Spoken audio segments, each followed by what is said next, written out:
afternoon, everyone, and thank you for joining us today for what promises to be an insightful and powerful conversation. I'm Eleanor, a sophomore at Tufts, studying international relations with a concentration in Latin America, and I'm honored to be moderating today's panel discussion on Voices of Resistance, the realities of human rights advocacy. Human rights advocacy is not just an ideological pursuit. It's a call for justice, equality, and dignity for every individual, regardless of the regime they live under. However, for those advocating for democracy and human rights in authoritarian contexts, this fight comes with incredibly high stakes. When interacting with oppressive regimes, pushes for change can come at high personal cost, and in parts of the world, advocating for democracy means putting your own life on the line. Today, as we explore the realities of human rights advocacy, we will not only discuss the hardships that activists face, but also the incredible resilience it takes to continue fighting for what is right. Our panelists have dedicated their lives to navigating these dangers while making lasting contributions to the global fight for human rights. Their work, often done in the face of severe repression, provides us with a rare and invaluable perspective on the challenges of promoting democratic values in places where those very values are suppressed.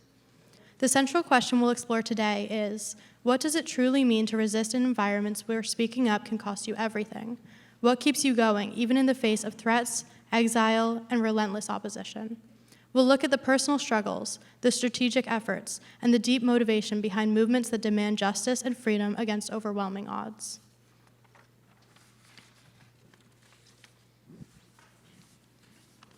I am incredibly honored to reintroduce today's panelists, both of whom have been deeply involved in human rights advocacy and pro-democracy efforts for some of the world's most challenging contexts. Faisal Al-Muhtar is a passionate advocate for free expression and critical thinking, with a particular focus on fighting extremism and promoting democratic values in the Middle East. Originally from Iraq, Faisal's own journey as a refugee gives him a unique experience on the value of freedom and the power of ideas. After fleeing his home country due to the oppressive environment under both Saddam Hussein's regime and the rise of ISIS, Faisal went on to found Ideas Beyond Borders, an initiative dedicated to spreading ideas of freedom and critical thinking in areas dominated by authoritarianism, extremism, and censorship. His work has been instrumental in empowering young people in the Arab world and beyond to challenge oppressive ideologies and demand political change. Faisal, I'm sure many of us are eager to hear how your personal experiences as a refugee have shaped your approach to advocating for human rights and democracy.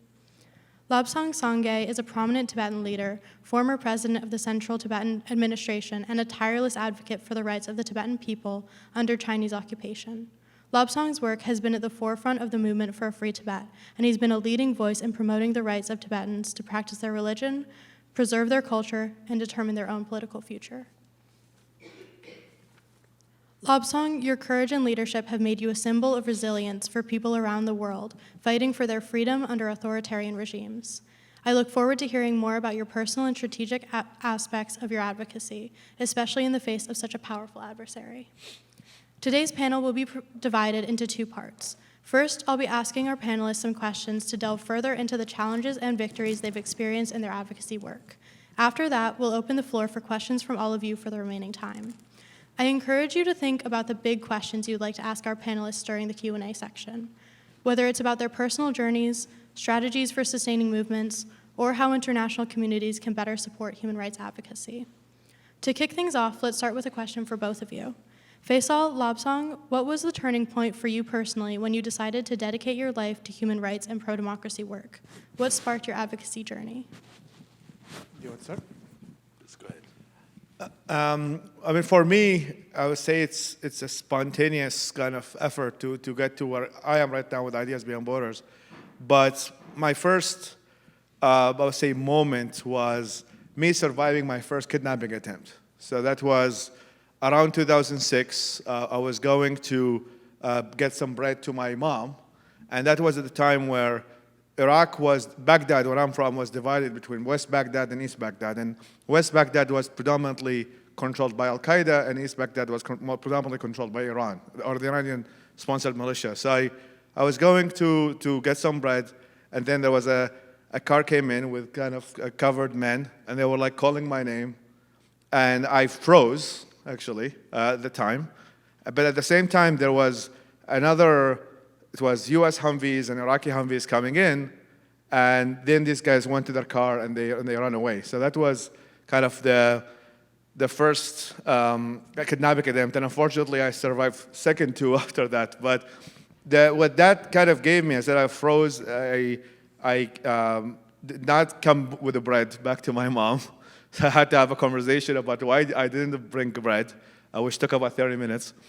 And but really, I say like it was a combination, and I will not ignore kind of the selfish part, which I think it's very important for resilience. I'm using the word selfish kind of very vaguely, is that part of my activism is actually me taking agency over my own self. Because surviving, being so close to death, or being so close to being kidnapped, really kind of struck me as like, do I have an agency over my own life, or do I don't? Or do I let the environment around me to have absolute control of my life?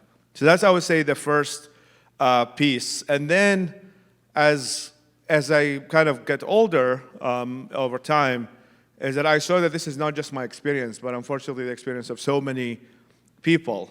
And then as we grow up, we started actually, how about we institutionalize that effort? How about like all of us, instead of our own little stories with our own little backgrounds, how about we build something together? And that's where kind of the first, I started a political movement back in Iraq, but then as an institution, Ideas Beyond Borders kind of resemble a lot of people who want to take agency over their own life, and they think they can change their environment and not rely on the environment to change them.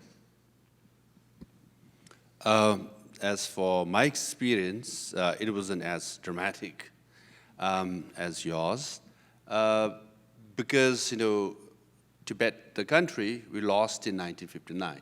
So our parents came as refugees to India. So after I was born, when I was growing up, our parents, all they talk about was, their home back in Tibet, how they suffered. And from a father's side of, 7 or 8 siblings, only he managed to get out.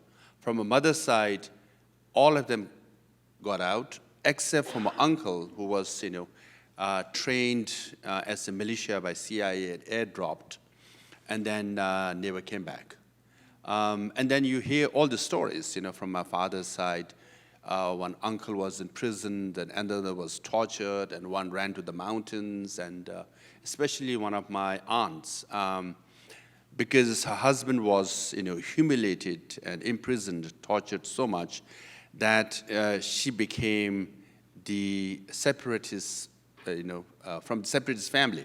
So she was paraded in the village on a weekly basis, and then humiliated, taunted by everybody, especially that was forced by Chinese PLA and officials, but the neighbors have to taunt her.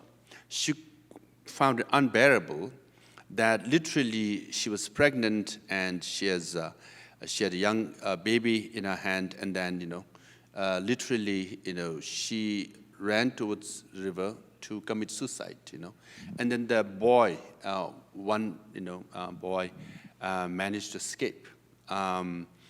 So my point is, so you have all these stories of tragedy, sadness, and then when you go to school, I went to Tibet Refugee School, and then your teachers always tell you that you should be a freedom fighter. So I grew up in that environment, and for me to take a Tibet cause, it's part family, it's part evolution, it's part environment. So I became the student leader, youth leader, and I came to do my master's and doctorate here at Harvard Law School. Then I was a fellow. Then I got elected as the president of Tibetan Government Exile, and served 2 terms the limit, and came back. Now I am a fellow and a lecturer at Harvard Law School.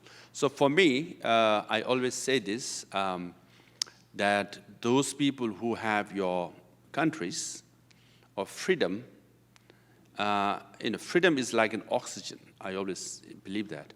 Those who don't have it is very suffocating.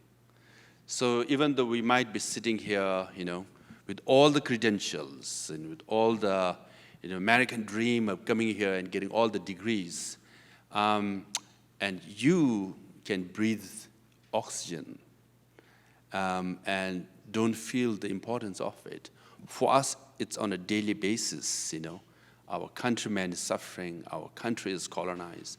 As I showed you this morning, even the dams are being built, minerals exploited. No matter what we try to do, we are always repressed and put in prison and tortured and death, right? And the least one could do in a free country is to stand and speak on their behalf as much as you could. Even though it's, as I said, it's Tibetan New Year Day, So for me, celebration is less important than, getting a platform to speak for Tibet. So human rights, justice, freedom, these are taught in classrooms as theories, But for us, it's real. Thank you both so much for sharing these powerful memories. My next question is, can you share some of the biggest challenges you faced in your work advocating for democracy and human rights and how you've overcome them? As mentioning, is like it is an oxygen, and oxygen, the environment that we operate in is also constantly changing. So the Middle East is always known for being like, you don't know what the next year looks like. So in a way that the changing forces of the region, and I think there sometimes happens a lot with activists, especially is that how you started is not how you end up. So in a way, it's like what gets you the first act of activism. In my case, it was against an oppressive militia. So I was dealing with a non-state actor oppression, not state oppression. But now in Iraq, it's more state oppression than non-state oppression. So the thing is, like, it's just like in business, like businesses have to pivot with the change of the market and market demands, and is that activists also have to pivot, not in terms of their principles or their values, but pivot their methods, pivot their ability to influence based upon the changing environment, and have a much deeper understanding of why things as they are today, right? I sometimes have not necessarily a grudge on the people before me or my parents or my grandparents, but really understand why we are where we are today. And when we are an activist, we just go with the energy, right? It's like we see something bad and then we take an action on it. But then what I think sometimes needs to happen with some of the activists is that they need to familiarize themselves of why the environment as it is today. Why, for example, like if somebody says, oh, why doesn't democracy take off in Iraq? It's also good to remember that Iraq never had a democracy. That's what lessons of my talk is. Actually, these are the lessons that I got after I started my activism, not when I started, is that, yes, we really never had a history of democracy whatsoever. And for a lot of cultural reasons or environmental reasons or the fact that democratic voices get shut down immediately to the way that there is not enough momentum for them to build. But it's so good to be aware of that. So when you are having these moments of doubt or moments of burnout and things like that, you are against something that is much bigger. And that's why movement building is important. That's why you should not take all of these on your own, but rather build something that can. One of the things that I love about my organization with Ideas Beyond Borders is that the main thing we have is that we created feedback loops. So as we're building programs in different countries, and now we just work in Iraq, we across the region, is that you have to know what's happening on the ground right now. Like, for example, with Lebanon, yes, 3 months ago, Hezbollah was a major force in Lebanon. Now it's not, right? It's much weaker. And making sure that our team within our organization always giving us the newest updates of what's happening in the region for us, so we can build the programs that are adaptive to the needs of the population versus like building something that it may looks good in theory, but in a practice it doesn't.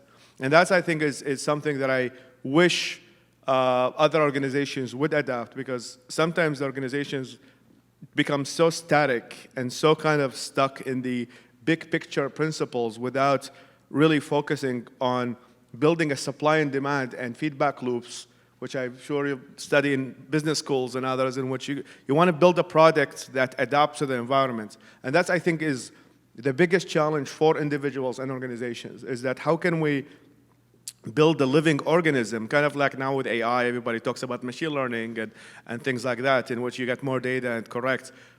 We humans are much slower than AI. I mean, that remains one of our biggest advantages, disadvantages, but I think organizations and individuals have to build that if we want to succeed in our mission. Otherwise, we're going to be viewed as out of touch. I made it a mission, even though I am under threat in Iraq and some parts of the region, that I show my face as much as humanly possible, because I don't want to be viewed as the exiled diaspora Iraqi who is like speaking from Western institutions about the need for democracy. I actually try to go as much as possible with taking some risk, of course, but even that is so emotionally important to my team, because we actually had some days in which, like, okay, you tell us to do these things and you're living in your apartment in New York. I'm the one my brother is in jail. I'm the one who got shot yesterday. And for me to actually keep that energy within my team, I actually have to show my face every period that I can to make sure that they don't feel that this is some like diaspora Iraqi living in New York telling them what to do or telling them to take risk in their lives. And that's, I think, part of it, of our kind of feedback loops. And then when I go there, I get to know the region as it is right now, not when I left it, because I left Iraq in 2009 after getting on a death list. I want to make sure that my memory and the world, memory of Iraq actually keeps changing as the things change. Otherwise, I will just be kind of somebody from the outside telling the locals what they should do. Which again, knowing that some conditions do not, this person is banned from entering this country. I'm no longer banned because my issue is not with the state, and the state still has weird relationship with me. But as long as I have the ability to come back, I will always come back. For me, the biggest challenge is obvious. You're dealing with PRC, Chinese government, the rising and claiming to be the next superpower, and their tentacles are everywhere. So I've encountered protests from outside University of Toronto to law school in Cape Town, to some people walking in and shouting, and Chinese embassy officials following you, tracking down. So obviously, so biggest challenge, Chinese government, and then physical challenges. But we have so many rising human rights activists.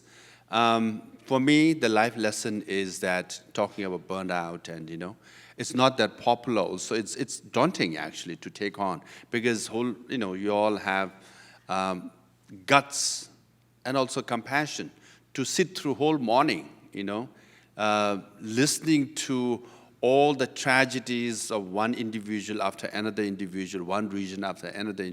It's so depressing, it's so sad, Sometimes you just wonder, what can I possibly do and overcome this? So to be a human rights activist is emotionally very challenging. So that's why I always, for me particularly, don't think that to solve the issue, whether it's Tibet or any issue that you will advocate, don't think that you are the solution or you are the provider of a solution. Don't take that burden, okay? Because as a Buddhist, we believe in karma. In my 10 years as a president of Tibetan government exile, sometimes there's a project for which I make lots of efforts. I put a lot of resources and manpower and plan. Doesn't work out. Sometimes you make small efforts and it works out. So I always say that leave the result to karma or other variables, right? So people always ask me, you're challenging Chinese government, the rising power. You have no chance, it's impossible, No. 8 empires collapsed in 20th century, okay? So in 21st century, another 8 empires will come and go.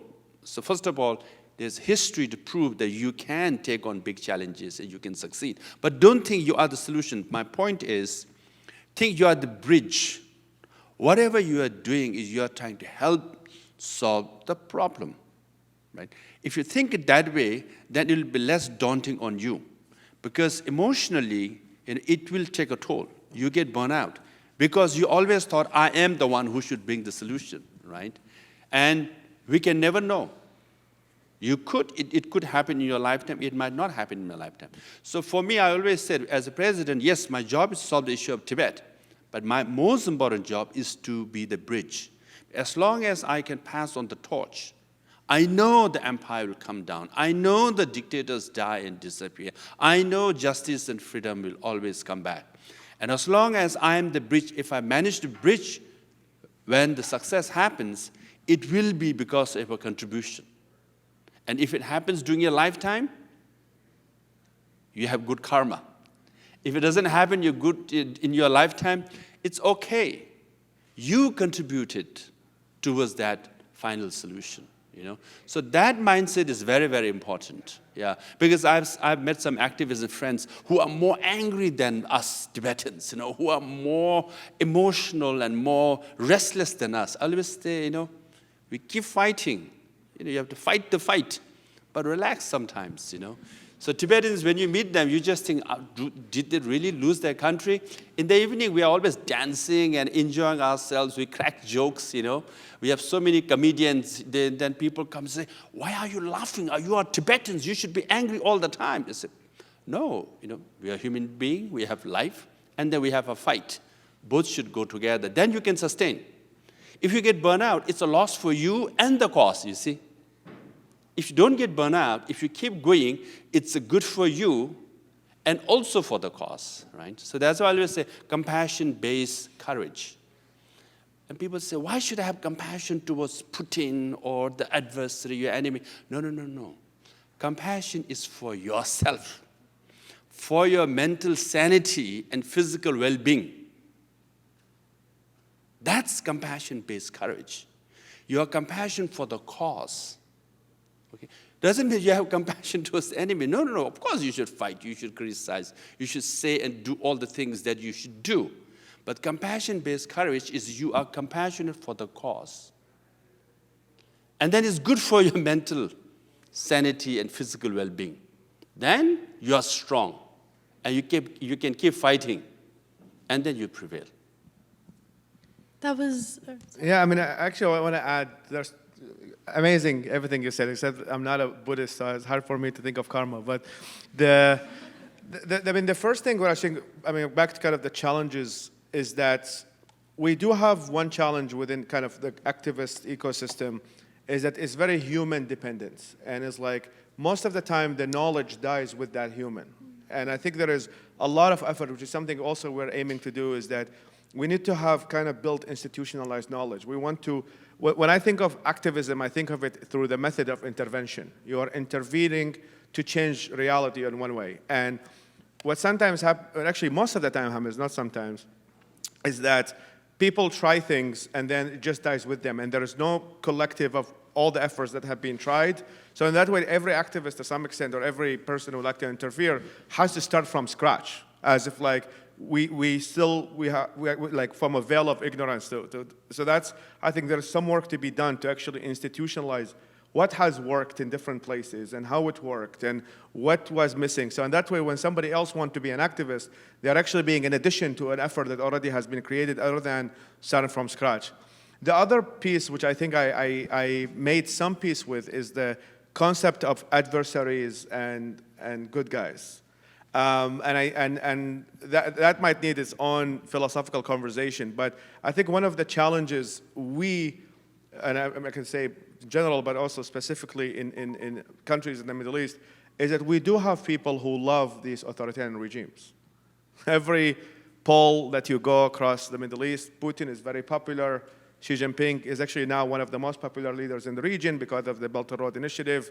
So the thing is, like, before I used to think of like, hey, we're at a war between good and evil. It's always good to think in these terms because they are very energetic. Like, there is the bad guys there and we are the good guys, except that they think of themselves as the good guys and we are the bad guys.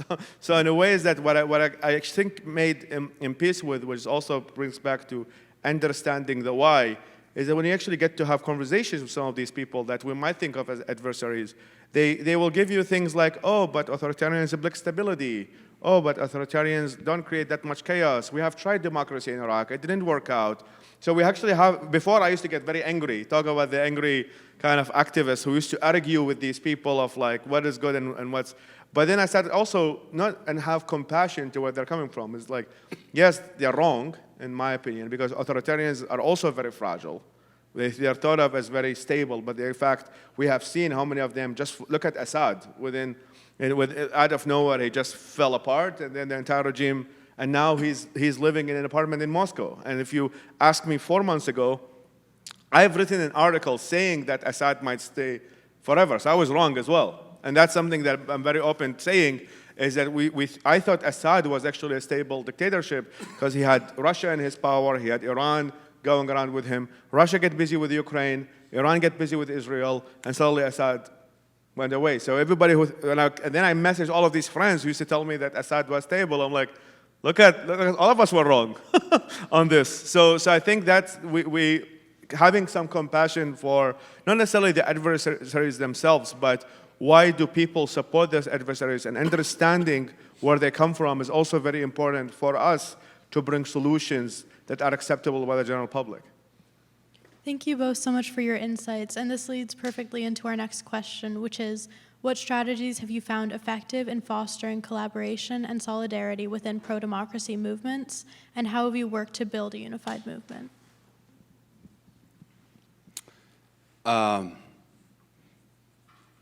As far as Tibetans are concerned, right, we have Uyghurs who have similar situation, and Mongolians, now Hong Kongers, Taiwanese. So, you're dealing with the same regime, Beijing.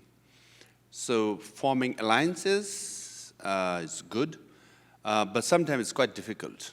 And coordinating, and organizing events together so that you get to know each other's issues, so that you get to be speaker for each other's causes is very important. Often it happens is that regime, the dictator, is very good at, divide and rule. They'll divide among human rights activists and all that. So I always say, Tibetans get a platform, Uyghur get a platform, Mongolian, and if you speak in isolation only about your issue, then it becomes an exception. Oh, situation in Tibet is bad, otherwise Chinese regime might be pragmatic or practical, right? But if Uyghurs and Mongolians and Tibetans and Hong Kongers all speak about each other, then you can, build a narrative that you're dealing with the system, you're dealing with the regime. Something is terribly wrong with the system itself. Then how to counter that, right? Then you can extend that with other. That's why we all are human rights groups here, So that is very, very important because, I have had experience when, issues come and they just speak only for themselves. They say, oh, if I speak about you, I might be labeled and seen differently, by the others. Let me give you an example. When I was president, I organized a Geneva Forum, quite a prominent forum, and we wanted, this in 2017, when the Hong Kong movement was at its peak, we wanted some prominent leaders to come. And they were like, no, we are fighting on our own. We have 2 million people in the streets of Hong Kong. We have very good shot at maintaining our autonomy. And if we associate with Tibetans, then we might be seen as the bad guys, and because you are separatists and you are blacklisted by the Chinese government, and if by association, we will be seen as, equally bad. And I said, well, we'll wait for you, but we know sooner or later you'll join us, right? And then there was a crackdown in 2020, and all the Hong Kong friends outside. And then, of course, we had friends, but some prominent ones. Then they all came, and now we all work together. So that's why, for all of us, even as an issue, I don't want to name names, but we have so many causes here. And I have been in a room with prominent dissident leaders. And then they will say, oh, I can't take a photo with you because, we have to deal with Beijing. We have to deal with Xi Jinping anyways, So and I said, sooner or later you will join us anyways, you know.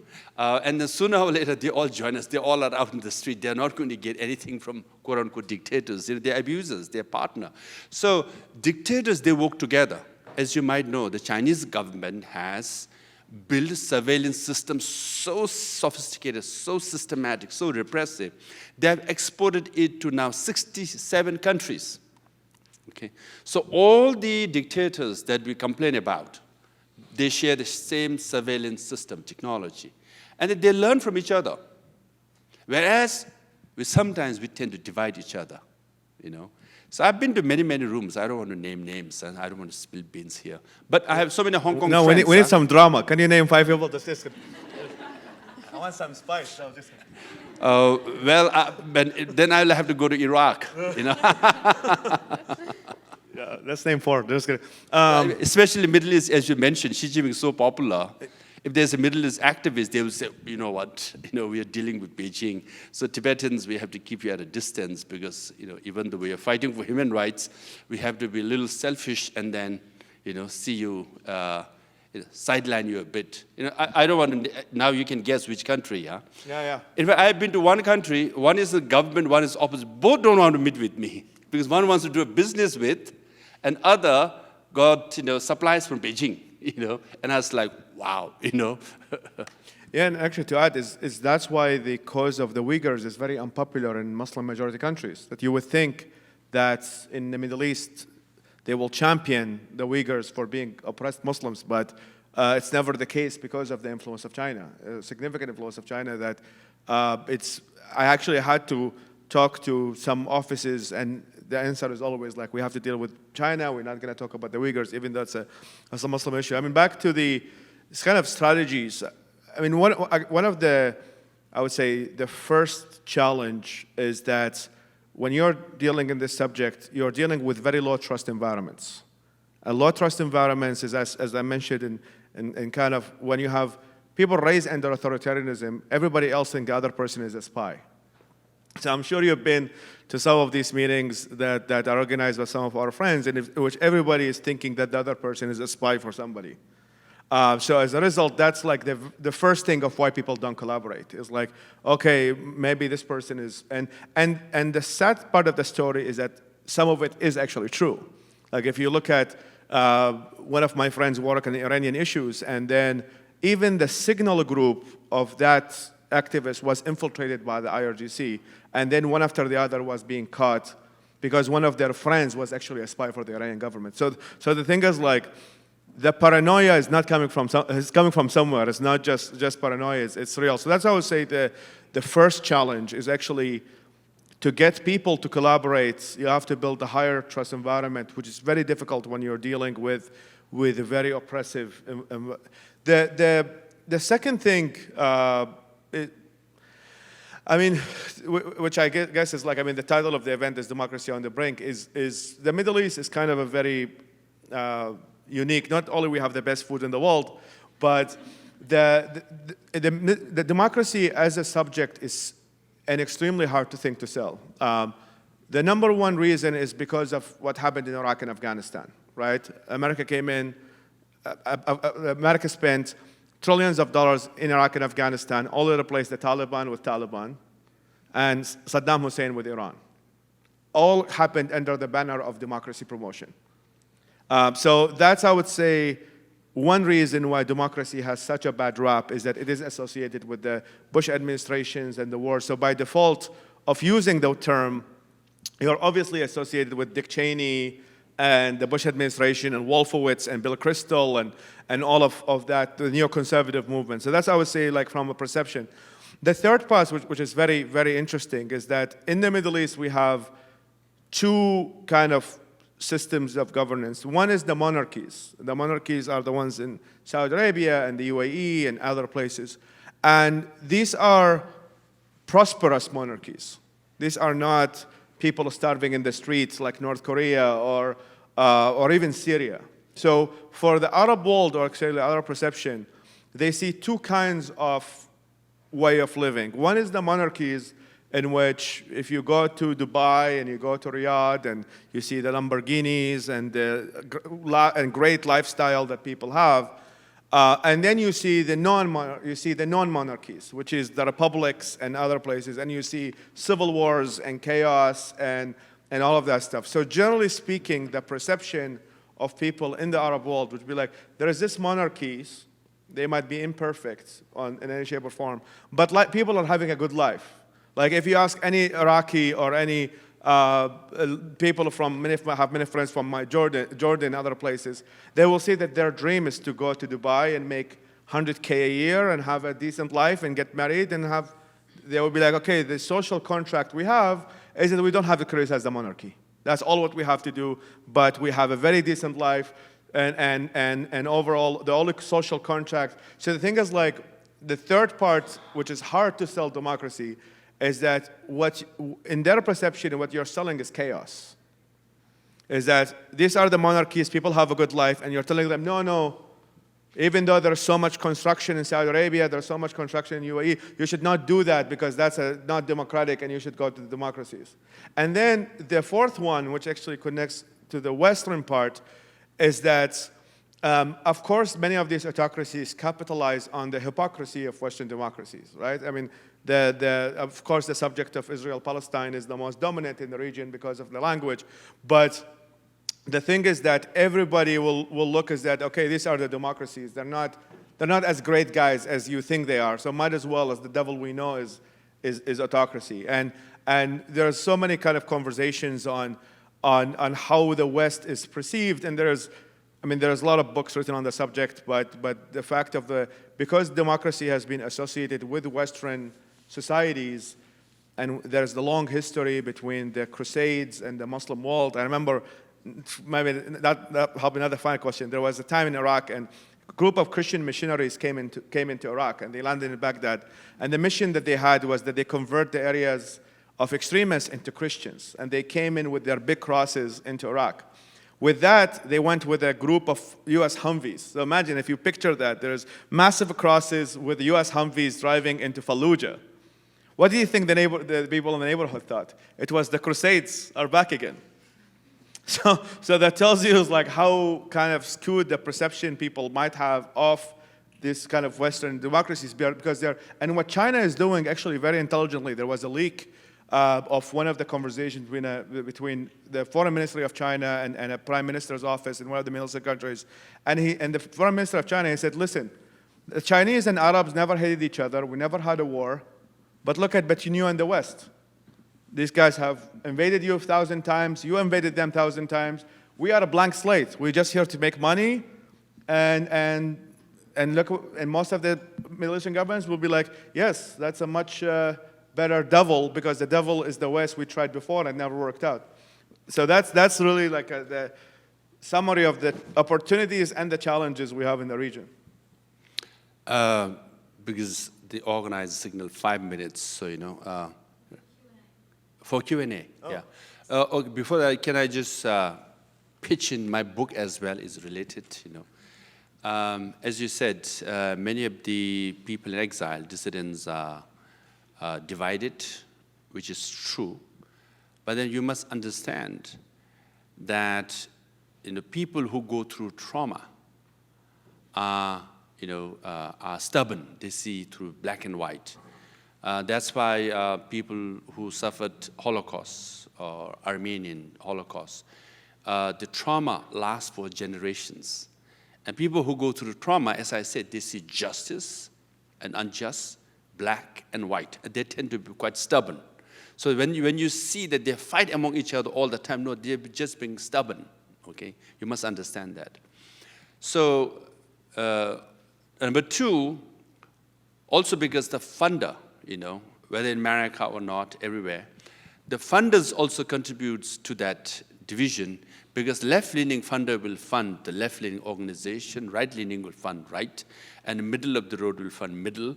And then the funder, often I've been to DC and Brussels, they fight among each other all the time, but you funded different organizations based on your ideological preferences, so you are maintaining or strengthening or magnifying the differences, right? And what do you expect? So that is very important to understand.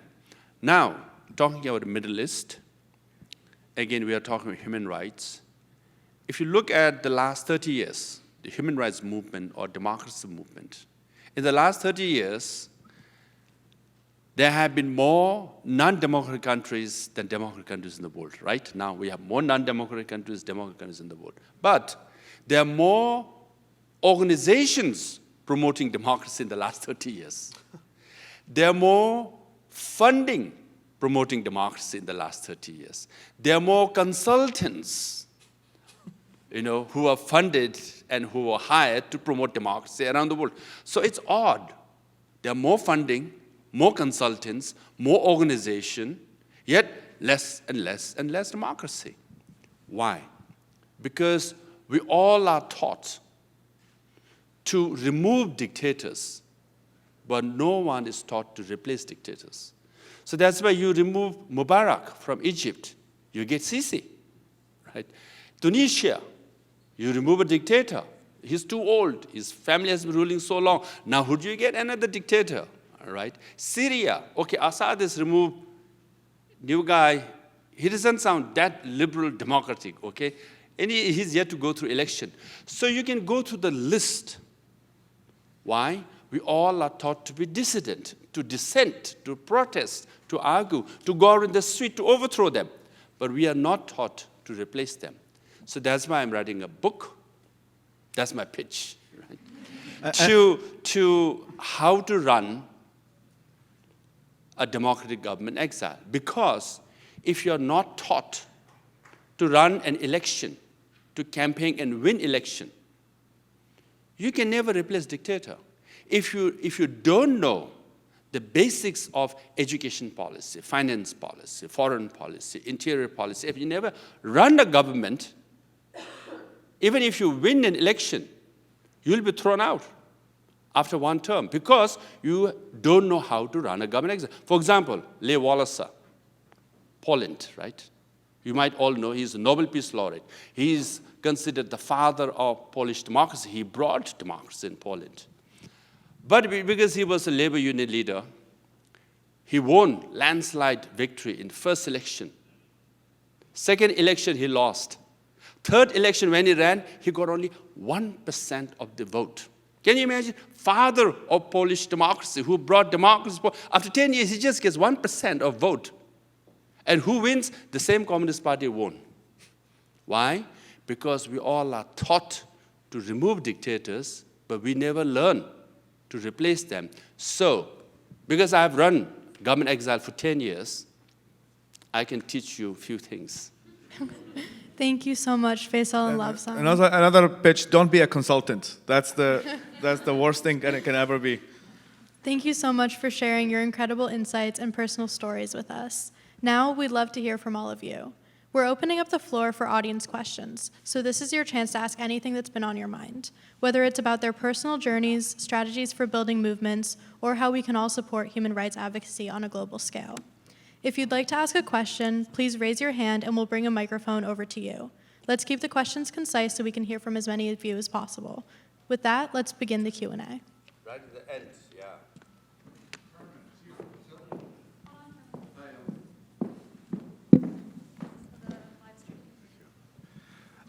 What you've just ended with is absolutely essential, the transition. I mean, we have the National Endowment for Democracy. There have been all different sorts of initiatives made to try to think about how you would do transitional work. There's an organization called Beyond Conflict. Its initial group began with Havel and Lech Walesa, et cetera, on the politics of justice and transition. I would love to take a look at what you're doing, help with any kind of contacts I can possibly provide, because you hit the core question. Could you make it a little louder? Yeah. Yeah, I'm saying that as far as I'm concerned, what you just ended with is the core critical question. And there are groups like the National Endowment for Democracy and others which have failed at this, but have lessons to learn. And there's a group called Beyond Conflict. The Institute hosted them for 5 years. It was originally the Project on Justice in Times of Transition. It was a whole question of accountability and how you did truth and reconciliation commissions, et cetera. So I really would love to talk to you about how you're devising what you're devising. The other point is this. You spoke about trauma. We, at the Institute, perhaps 25 years ago, hosted a woman named Pumla Garibo Marisikela. She just won the Templeton Prize, the remarkable $1.5 million prize, which she has put into her center at Stellenbosch University in Cape Town. And it's the Center on Violence and Transgenerational Trauma. And the whole question of rehabilitation and how you seek justice in these contested moments. So I would love to put you in touch, and it's just a tremendous thing to hear at this point. It's promising. I just had a conversation with one of our Palestinian friends, Yassine, my question to you is, a problem like Palestine, is it promising at all to consider or conceptualize something that Ed Said talked about years ago, which is a Palestinian government in exile? The question is to me, to both of us. Well, considering that you have an experience in building a, I mean, the question is, why would the Palestinians build a government in exile if they live in Palestine? Right? Wouldn't that?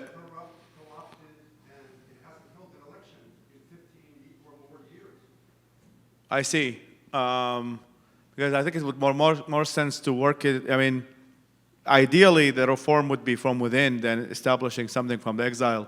Because that would be actually my first question to your question is, might as well build it in Palestine. But you have experience in exile. I mean, do you see it as kind of like a practice of governance to some extent? Yes, the Tibetan government exile, is by far the most organized and effective government exile. Literally, when I ran, we have a cabinet meeting every Tuesdays and Thursdays, and we have our own education department which runs all the schools, health department which runs all the hospitals, and cultural and religious department which oversees all the monasteries and culture institution. And we have 13 embassies around the world, with Department of Information and International Relations. So we have a parliament in session. Now, parliament also elected directly by Tibetans. So, what is the most watched show in the Tibetan world? It's not Netflix, nor is BTS or K-pop, okay? It's Tibetan parliament session. But because every 6 months they bring all the drama there, right? All sides, views are represented. So they have it during daytime. In India, it's midnight here. People stay whole night to watch who will say what, So what it does is to have the parliament, we all have issues, anger, criticism, mistakes. But then we meet every 6 months for 2 weeks and vent, right? And then criticize each other, and the executive take note. They try to correct it. If they don't correct it, in the next session, they get criticized.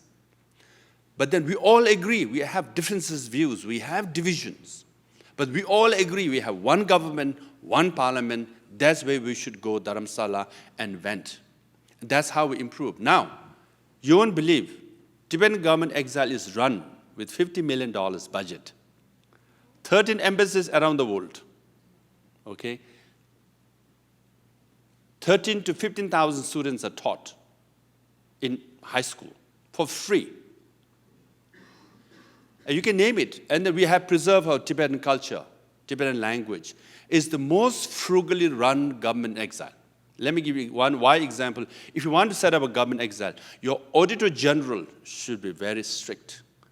Many of the government exile collapse because of corruption. Right?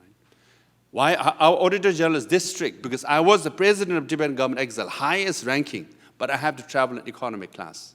I'm not allowed to travel in business class. Because if I do, all my ministers will travel, and the speaker, deputy, everybody start traveling, then we'll waste money. But then, it's so strict that when I fly to New York, open my return, if I don't have boarding card, I won't be reimbursed. Now, I tell the auditor, I flew to New York, this is my boarding card. Now, I obviously came back to India, I didn't have a boarding card. Yeah, fishy, you didn't have boarding card. I didn't walk back, I didn't walk back. How can I walk back? So no, we will note it down. And my name will be read in the parliament that this guy didn't have a boarding card, open return. That's fishy, you know. And so first thing I worry is, where is my boarding card? Now, I had a job at Harvard. I have master's degree and doctorate degree at Harvard Law School. I had a job at Harvard as fellow and senior fellow. And then when I went to work for Tibetan government exile, I had to work for, initially, $375 a month. Later, I increased it. It was too low, to $425 a month. So that's the least corrupt regime, government exile you have. That's how you run it. Now, I don't want to talk about, Mahmoud Abbas or Syrian government in exile, right? And I checked Syrian government exile. Their salary, I think Qatar gave $100 million. The Syrian government exile officials were taking anywhere from $8,000 to $9,000 a month, That's like, wow, that's like 2 years of my salary, So there are ways to run things. And Tibetan government exile, I would urge, actually, why this is the only most effective functioning government is because the way it is set up. And it runs very well. And it's just a labor of love. If you want to serve, you go there. If you want money, we don't attract people who loves money. But even if you resort to corruption, you can abuse $200, $300, that's not even worth it, And the Auditor General is always hanging on over you. So, yes, you could. And Mahmoud Abbas, yes, true, he should have had election, because if you were Democrat elected, but every 4 or 5 years, if you don't seek the mandate, you lose legitimacy, thereby credibility, and then when you challenge the other side, you need credibility to say, I represent the people, right? And then election gives you that mandate. And that is your legitimacy, and that is your credibility. So why Syrian government exile didn't form the government now, but other guy formed, is partly because Syrian government exile did not go through election process. So if you look at the Syrian government exile, that's why, whenever you try to impose democracy top-down, it does not work. That's my talk. Yeah, because Afghanistan, anywhere, right? Syrian, you just look, the women and minorities, everybody is represented in the cabinet, but they lack mandate because they never went to election. That's why when Syria becomes democratic or free now, Syrian government exile is sidelined. Having said that, it did play a role, okay? It did play a role as an alternate government, as a pressure point, right? But it was not able to replace Assad, mainly because you never had credibility, legitimacy, or the democratic legitimacy to begin with. So that's why seeking, legitimacy through election. So if you talk about democracy, if you want to bring democracy back home, you must practice democracy while in exile. If you don't practice, they will question your credibility. So that's my point, yeah. So I have actually one major disagreement about policy and politicians and payment. I do think actually that one of the things that I've learned a lot from some Middle Eastern governments, which are the monarchies, and is that politicians get paid really well. And the reason why they get paid really well is that the government should actually attract the most talented people in the field. Is that they try to match, if you get a salary in the private sector of $400,000, they pay you $400,000. And the reason for that, because we've always looked at, the politicians should not make money. When they get paid low, what they do corruption. That's what they do. So the thing is, what I find sometimes is really good in some of the governments, even including Dubai, the UAE government, etc., is that they try to match the private sector salary, mostly to bring talent. And I think the reason why this is so important, and that's actually one of my advocacy points, the reason why it's very important is that in order for us to sell democracy, we have to sell solutions. At the end of the day, the average Iraqi or the average people that we actually try to reach to, if you do research, the main thing they care about is electricity. What's your solution to electricity? What's your solution to make sure that we have a clean water? And I think is that then you can sell democracy as part of the package that can improve people's lives. Because otherwise, it's just a theoretical framework that feels good. But if a system of democracy is, and that, in my opinion, is one of the best systems for feedback loops, that's the thing, it's much better than authoritarianism, which doesn't have feedback loops.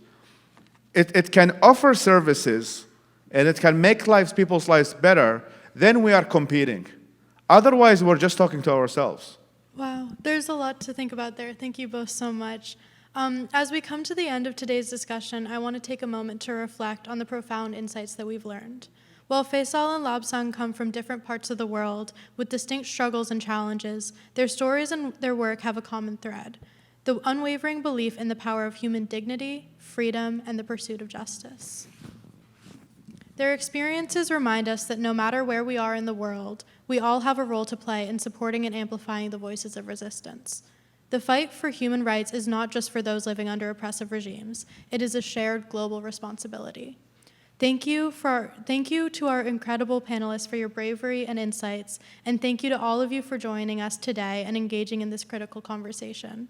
Let's continue to stand in solidarity with those who are fighting for their freedom and work together to build a world where human rights are respected for all. Thank you. Thank you. Thank you. Thank you so much. You did a very good job. Thank you so Thank much. you so much.